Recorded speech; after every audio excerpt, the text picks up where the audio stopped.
Ao que está assentado sobre o trono e ao Cordeiro sejam tributadas ações de graças e honra e glória e poder por todos os séculos. Missão Evangélica Boas Novas. Programa Boas Novas.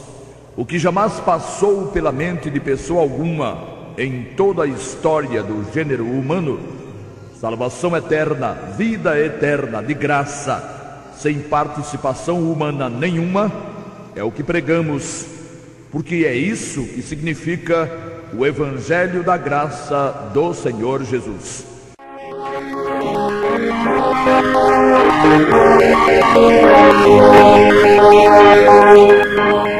Tudo tem o seu tempo determinado, e há tempo para todo o propósito debaixo do céu.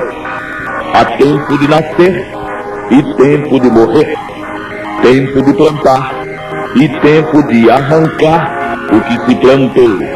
Eclesiastes 3, 1 e 2. Deus proveu Salomão com uma sabedoria que nenhum outro homem jamais conseguiu alcançar. E munido de tamanha sabedoria, Salomão destilou preciosidades como a que acabamos de ouvir. Há tempo de nascer e tempo de morrer. É crença geral que o homem só morre quando o seu dia chega. Alguns acreditam assim, baseados na afirmação de Salomão. Mas teria o homem de Deus afirmado isso? Os homens teriam mesmo um dia certo para morrer? Depende de que espécie de morte se esteja tratando. Se da morte espiritual, que acontece como consequência do pecado de cada um, se da morte física, que também é consequência do pecado, mas do pecado como agente desintegrador. O pecado como agente desintegrador da raça humana leva à morte um recém-nascido que não chegou a pecar, e não porque ele traga consigo o tal do pecado original. Pecado original é uma das reminiscências do catolicismo romano que o protestantismo não soube destruir nem desprezar. É um desses absurdos cridos ensinados por muitos, de Bíblia na mão, que transformariam, se verdade fossem, o Criador, bendito e perfeito, em um Deus monstruoso, que não mereceria de forma alguma ser amado e adorado. Quem admite algo como pecado original não respeita a Deus e nem o ama, quando muito tem medo dele. A morte atinge e mata um recém-nascido por estar instalado o pecado no mundo, e não porque ele, o recém-nascido, transporte desde o ventre consigo a mácula pecaminosa. Ao nascer, traz o ser humano consigo a natureza pecaminosa, mas até que essa natureza se manifeste, e isso só acontece quando o uso da razão se torna pleno, não existe a figura do pecado. Voltando à linha de raciocínio inicial, existe um dia certo para o ser humano morrer, quando se trata da morte espiritual. Ele morre no momento em que pratica a sua primeira desobediência, saindo da condição de irresponsável, isto é, de alguém a quem não podia Deus atribuir falha ou pecado. Nesse momento, ele, o ser humano, passa a estar do lado contrário ao lado de Deus, que não pode com ele mais manter comunhão. Estão brigados num linguajar mais adequado.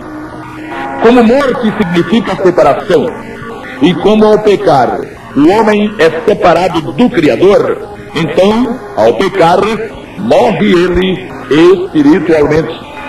Acontece com ele o que aconteceu com Adão, o que Deus disse que aconteceria quando ele pecasse. No dia em que desobedeceu, morreu. separou-se de Deus e já precisava ser salvo. O motivo da morte de Adão, da morte espiritual, foi tão bobo que os inimigos da Bíblia consideram um atentado contra a inteligência. Ele comeu do fruto proibido. Só isso. Alguns bobinhos, metidos a interessantes, sugerem que o pecado de Adão foi ter mantido relacionamento íntimo com Eva. Mas isso não seria pecado e não foi pecado na vida dos primeiros pais. O Criador já os tinha preparado para tal, dando-lhes corpos adequados. Além do que, dissera-lhes: frutificai, multiplicai-vos e enchei a terra. Gênesis 1:28. O que só podia acontecer, como vem acontecendo, através do amor eros, com a aprovação do Senhor. O motivo da morte de Adão foi a desobediência. Que foi uma desobediência boba, foi. Mas toda desobediência é boba, pois traz prejuízos tremendos em troca de praticamente nada. Dissera o Senhor a Adão: de toda a árvore do jardim comerás livremente, mas da árvore da ciência do bem e do mal, dela não comerás, porque no dia em que dela comeres, certamente morrerás. Gênesis 2:17. Assim morreu Adão no dia em que desobedeceu, conforme dissera o Senhor. Morreu e continuou vivo? Exatamente. A morte física de Adão só veio acontecer, ou só foi acontecer, centenas de anos depois. O texto sagrado informa: e foram todos os dias que Adão viveu 930 anos e morreu. Gênesis 5:5. A morte imediata de Adão foi a morte espiritual. Em assim sendo, Adão teve um dia certo para morrer, o dia em que pecou. Morrer espiritualmente. Em outras palavras, no momento em que pecou, Adão adquiriu para si a perda da comunhão com o Criador, o que significou morrer espiritualmente, e adquiriu também a decrepitude física, que resultou na morte do corpo centenas de anos depois, sem um momento adequado ou sem um momento determinado. Nesse caso, voltamos a afirmar: o homem tem um dia certo para morrer, mas para morrer espiritualmente. Quando aquele que foi até então inocente pratica o seu primeiro ato em desacordo com sua consciência, peca e morre espiritualmente. E quanto à morte física? Tem o homem um dia certo para morrer? Estaria escrito em alguma espécie de destino que naquele determinado dia e naquela determinada hora, aquele determinado indivíduo haveria de morrer, ou morreria, ou morrerá? Nada disso. Não foi o que Salomão disse na escritura que lemos a princípio. Pode até parecer que foi, mas quando aprofundamos o exame do texto, descobrimos, sem maiores dificuldades, a legítima direção das palavras do sábio de Israel. Tudo tem o seu tempo determinado. Ninguém está morto enquanto está vivo. Parece o óbvio, e é o óbvio. O tempo de morrer é quando a vida acaba. E depois de morto, o morto não terá mais tempo para viver. Cada coisa em seu lugar e em seu tempo, foi o que disse Salomão. Há o tempo de nascer, que é quando a gestação termina, e o tempo de morrer, que é quando termina a vida da carne. Cada pessoa fica viva na carne até quanto seu organismo suportar viver, sem que Deus interfira nisso. Seja quanto tempo foi que uma pessoa viveu neste mundo, ela viveu o quanto suportou o seu corpo, sem nenhuma interferência de Deus. O que está determinado pelo Altíssimo é que o homem, o ser humano, morra. Ao homem está ordenado morrer uma vez. Hebreus 9, 27. De que e quando não é mais com Deus. O Senhor não foi e não é carrasco de ninguém. Com os filhos de Israel, seu povo especial, tratou o Senhor de forma particular, em alguns casos abreviando a vida, em outros prorrogando-a, mas só com os filhos de Israel. Esses casos são encontrados ao longo do Velho Testamento. Com as demais nações não houve interferência alguma. Morrem os homens quando seus corpos não mais suportam ou não mais conseguem continuar vivendo. No Quênia e na Somália, países da África, em condições de miséria absoluta, e em outras regiões do planeta também, a média de vida não ultrapassa os 30 anos. Isso é muito menos da metade da média verificada na Suécia, no Japão e em outros países, onde o padrão de vida é infinitamente superior. Segundo organismos da ONU, são muitos os milhões de crianças que morrem no mundo inteiro antes de completar os 5 anos de vida. Sabe-se, em contrapartida, que na região do Cáucaso, na Armênia e nas montanhas do Peru, é normal serem encontradas pessoas com até 130 anos de idade. Sabia Deus tamanha discriminação? Alguns chegando a mais de um século de vida, outros atingindo tranquilamente os 80 e mais, e muitos nem chegando à primeira década? Claro que não. E nem Salomão disse isso. Quanto piores forem as condições de sobrevivência de uma pessoa, menor será sua perspectiva de vida, sem que Deus tenha nada com isso. Temos então que, quanto à morte física, não há um dia determinado por Deus. Qualquer dia é dia, qualquer tempo é tempo. Mas a tragédia maior na existência do ser humano não é a morte física. A morte física, como está demonstrado nas Sagradas Escrituras, é consequência da morte espiritual. Essa sim, essa é terrível. A morte física é a separação dos componentes do homem: corpo, alma e espírito. O corpo desce à terra, ou é cremado. A alma se esvai, desaparece. E o espírito, o próprio homem, que morreu quando cometeu o primeiro pecado, o espírito toma a direção do além, sem mais se comandar, sem mais se autodeterminar. E estando separado de Deus, em função da morte espiritual resultante de seu pecado, continuará separado dele. E sendo Deus luz, quem dele continuar separado estará em trevas. O mal estará feito, a tragédia instalada. Jesus, sendo antes de tomar o corpo o Verbo eterno, Deus, juntamente com o Pai, veio participar da natureza humana. E vestido da natureza humana, venceu a própria natureza humana, a carne, venceu o mundo e venceu Satanás. E o fez para livrar o homem que nele confiasse dessa terrível tragédia, reconciliando-o com o Todo-Poderoso. Se o homem fosse tão somente corpo e alma, passaria apenas pela morte física e tudo acabaria no enorme nada. Seria o fim definitivo. O prejuízo seria mínimo. Mas as coisas não são assim. Quem quiser crer diferente, creia. Creia e espere pela morte.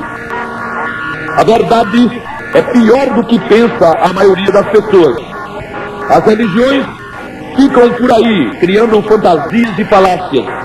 Mas Deus não procederia como procedeu, permitindo a encarnação e a morte de seu próprio filho, se alguma das fantasias religiosas surtisse efeito na questão da morte espiritual, que pode terminar em morte eterna.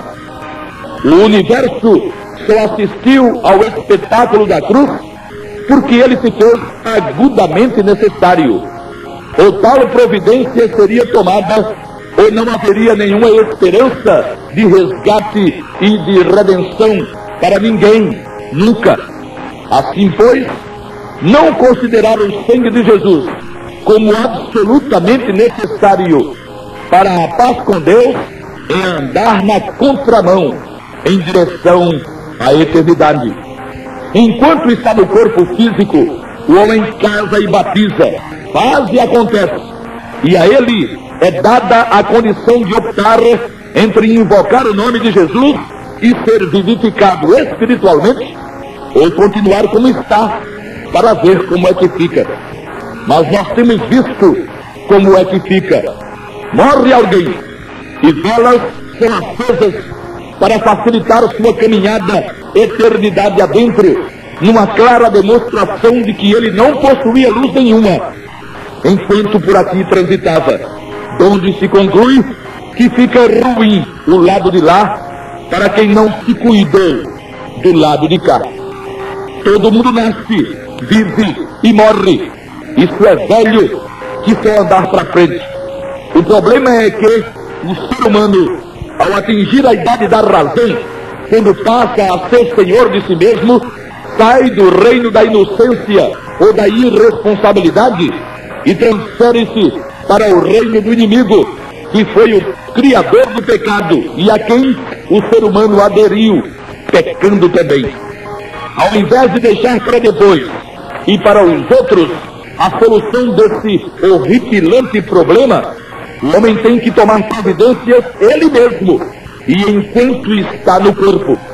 Está escrito que todos pecaram e destituídos estão da glória de Deus. Romanos 13:23. Ou seja, todos pecaram e morreram espiritualmente. Adjetivos para essa situação são até difíceis de serem encontrados.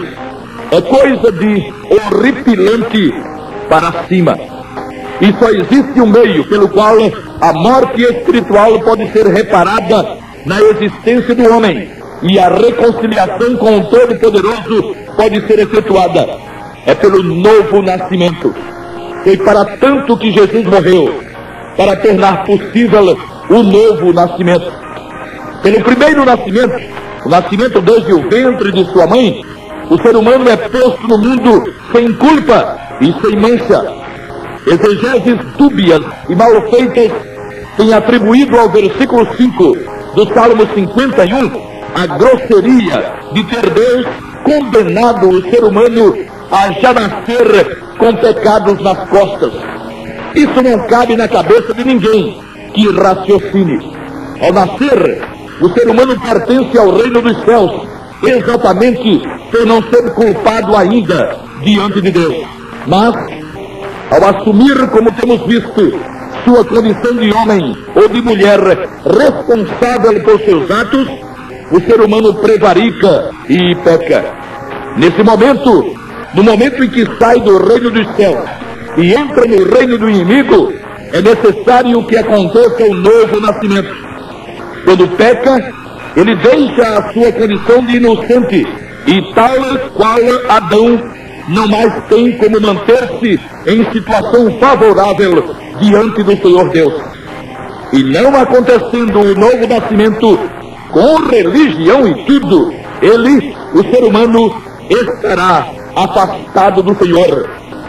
Sobre todas as coisas, e mais que todas as coisas, a morte do Senhor Jesus possibilitou a existência e a possibilidade do novo nascimento.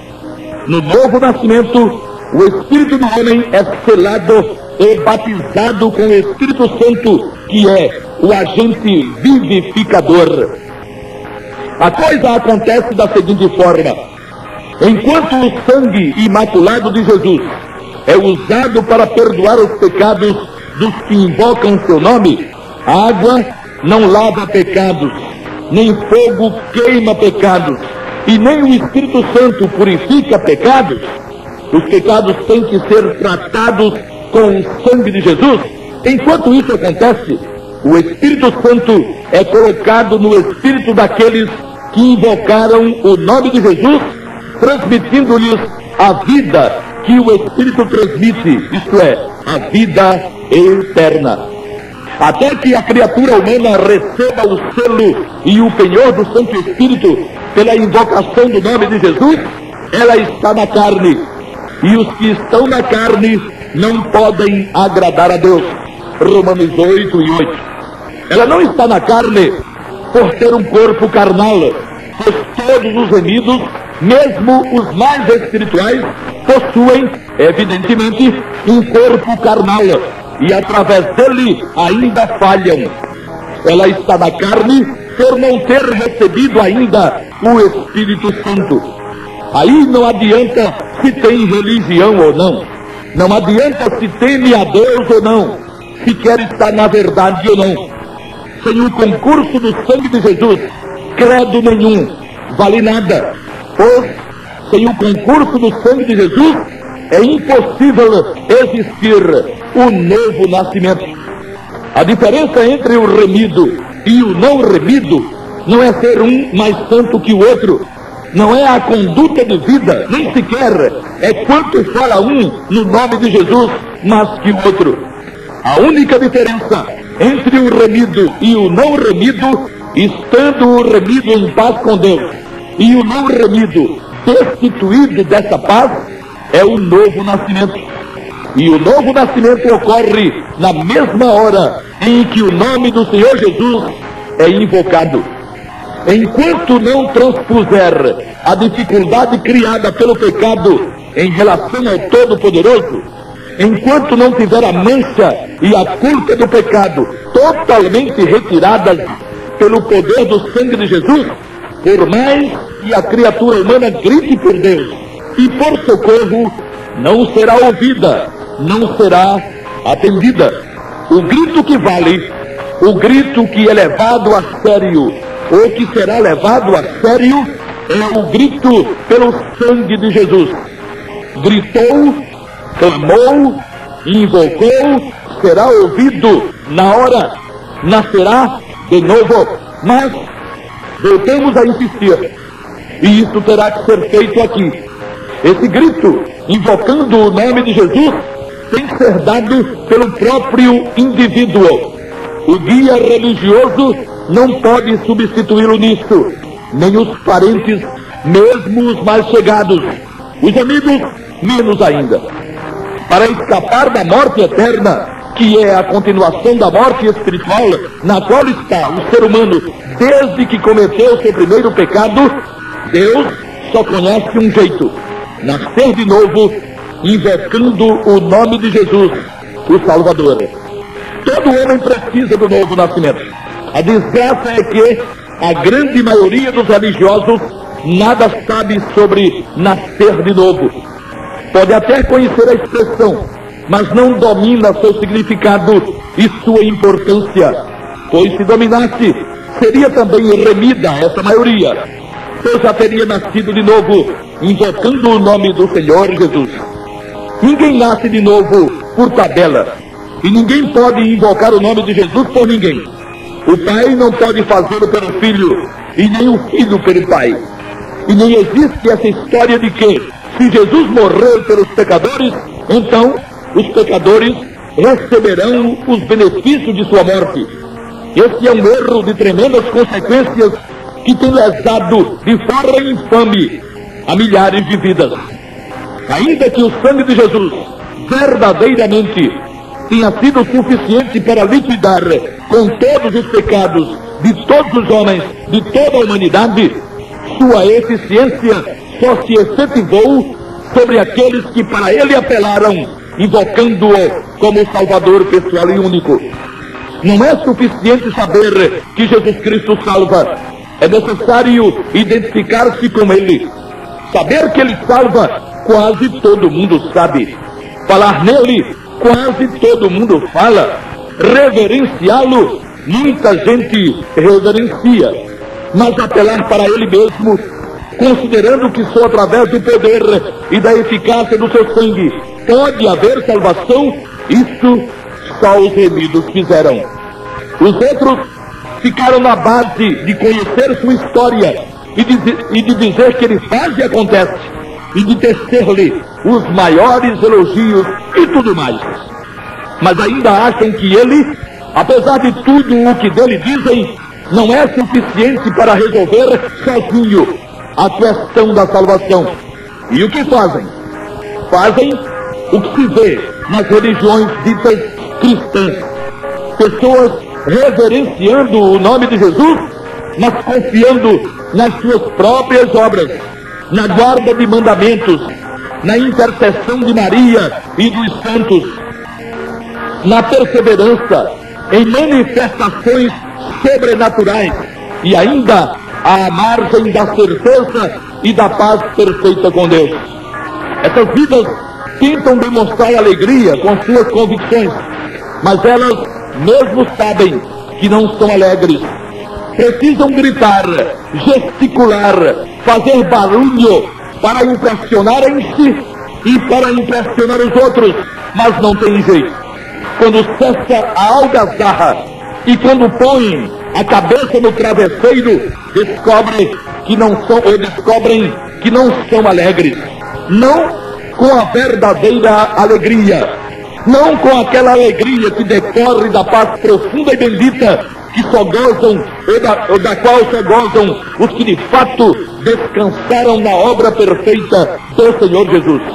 Esses remidos que são pelo sangue do Senhor não precisam andar saltitando para mostrarem a ninguém que são felizes. Esses são felizes mesmo quando os motivos aparentes apontam em sentido contrário. E você, caríssimo ouvinte, quer ser realmente feliz? Lembre-se, houve um tempo para você nascer, e você nasceu. Haverá um tempo para você morrer, e você morrerá. Quando seu organismo não suportar mais continuar vivo, você morrerá. Não há dia e nem hora determinados por Deus. Isso poderá acontecer a qualquer momento. O Senhor Jesus afirmou que só Ele nasceu com um dia determinado para a morte. Os demais seres humanos podem morrer a qualquer momento, seja por qual insuficiência for, cardíaca, renal, hepática, respiratória, etc., ou vitimados por qualquer sorte de acidente ou de trauma. Ainda não é chegado o meu tempo, mas o vosso tempo sempre está pronto.